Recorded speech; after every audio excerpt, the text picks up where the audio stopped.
Welcome to Ham Shack Reviews. My name is Vince, and today I want to go over something that some hams may know about and some hams may not know about, and that's the voluntary band plan chart. Now, most of us probably have seen this band plan chart.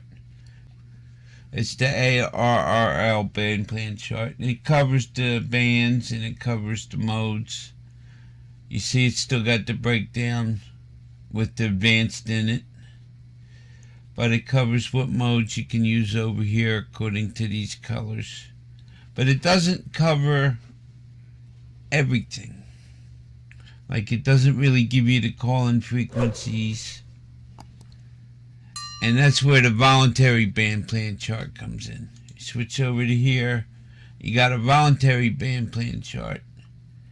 And you go down, and you'll see it breaks down the bands a little bit better. It tells you where the SSTV frequencies are. It gives you on 80 meters, it shows you DX window and the SSTV frequency and the AM call-in frequency. And some of the other bands have the same thing, SSTV. 20 meters has an SSTV at 230. And 20 meters has SSTV at 230. 15's at 340. When you get down here to 6 meters, you really got a lot, because 6 meters is a pretty large band.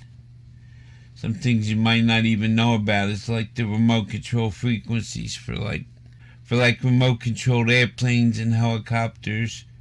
That falls in the 6 meter band. Remote control here too. So it's pretty good to know this breakdown. It may help you either find what you're looking for or not interfere with people doing their thing. Hope you found this quick video helpful. Give me a like, a subscribe, and ding that bell. 73.